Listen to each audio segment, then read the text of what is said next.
Don't put the shovel away just yet. A new round of snow is coming. The timing and how much coming up. First, a Newsday on this Monday, February 10th. Good morning, everyone. I'm Jasmine Anderson. 9 people have been indicted by a grand jury in connection with the kidnapping of an East Patchogue teen. The 14-year-old girl was found on this boat in Islip last month.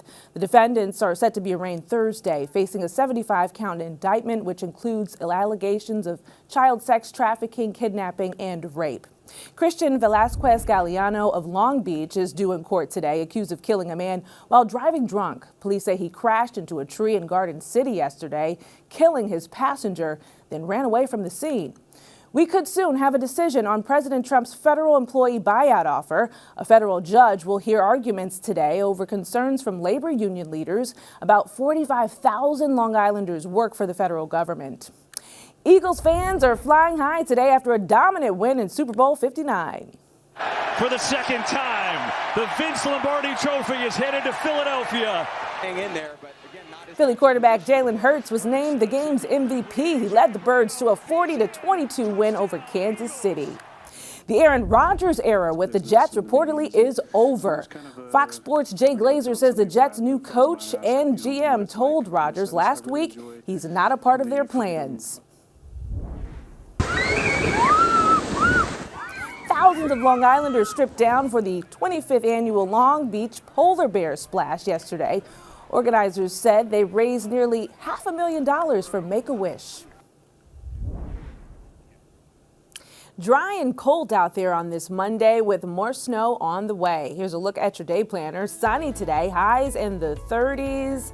And looking at your futurecast, you can see the snow starts late tomorrow night. We could see 1 to 3 inches, then sleet and rain into Wednesday.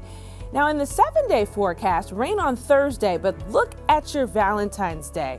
We're in the clear. Just hold on to your special someone a little tighter as we dip down to the 20s Friday night. Long Island weather is brought to you by PTRC. Update now on the story you saw first in Newsday. 9 people indicted by a grand jury in connection with the kidnapping of an East Patchogue teen. The 14-year-old girl was found on this boat in Islip last month. The defendants are set to be arraigned on a 75-count indictment, which includes allegations of child sex trafficking, kidnapping, and rape. Newsday court reporter Grant Parpan broke the story. Charges 9 of the individuals. Many of them are facing some of the same charges they were arrested on, and in some instances we're seeing upgraded charges. So each of the people had slightly different charges. This is routine. This is the kind of thing that happens as investigation is unfolding and facts are presented to a grand jury. And all 9 individuals who are charged, it's 7 of the men and 2 of the women, will be in court on Thursday. Read more about this story on Newsday.com. Click Get More below the Newsday TV video box.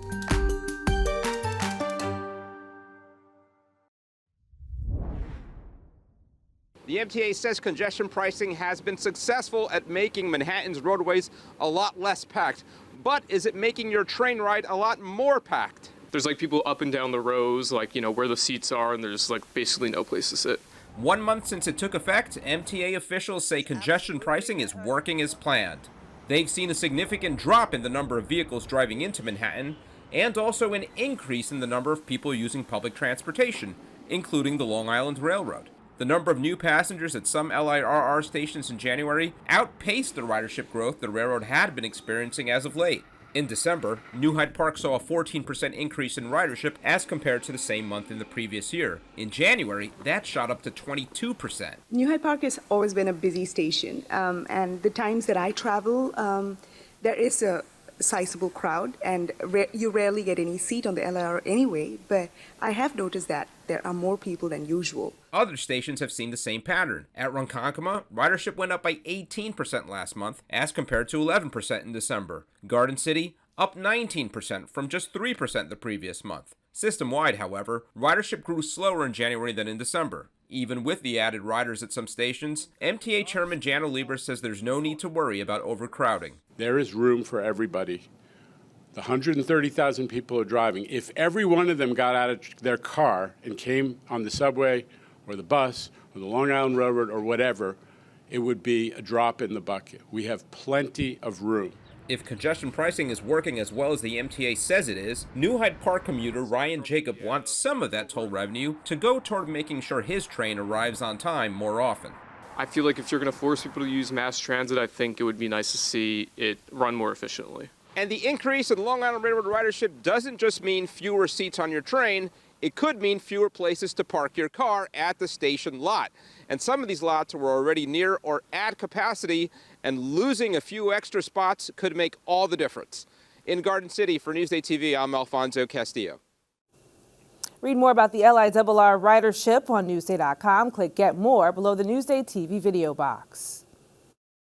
Newsday Sports is brought to you by Sun Nation Energy, helping Long Islanders save on their energy bills for over 20 years.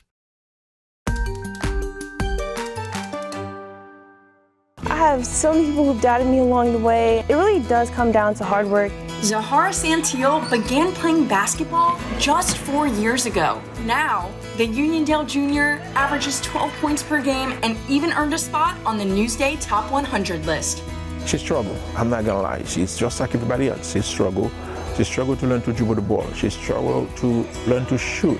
It takes hours and hours, a lot of practice. It takes dedication. First person at practice, last person to leave. Whether she's here early to get up shots on the shooting machine that we have, whether staying after a little bit extra to get another 50 shots up. But when she's not on the court, she trades her basketball shoes for a pair of high heels. Zahara Santil.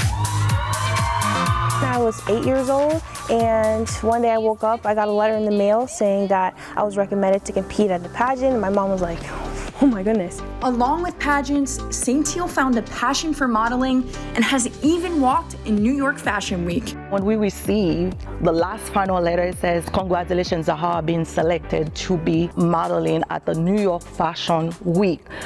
Oh my goodness, that day, that night, we were so happy. I remember watching her on stage, I tear because I said, look at my daughter.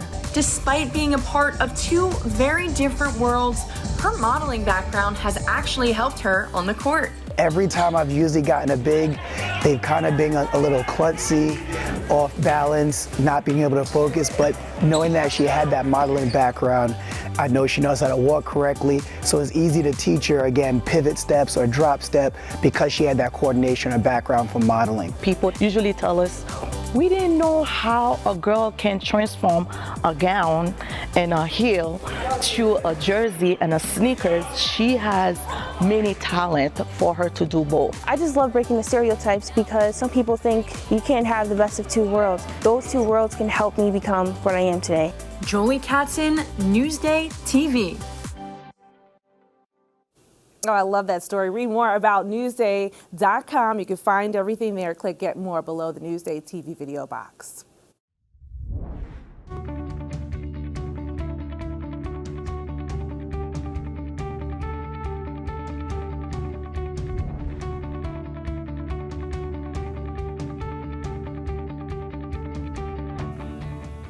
I'm Jasmine Anderson. Happy Monday. Thank you so much for watching.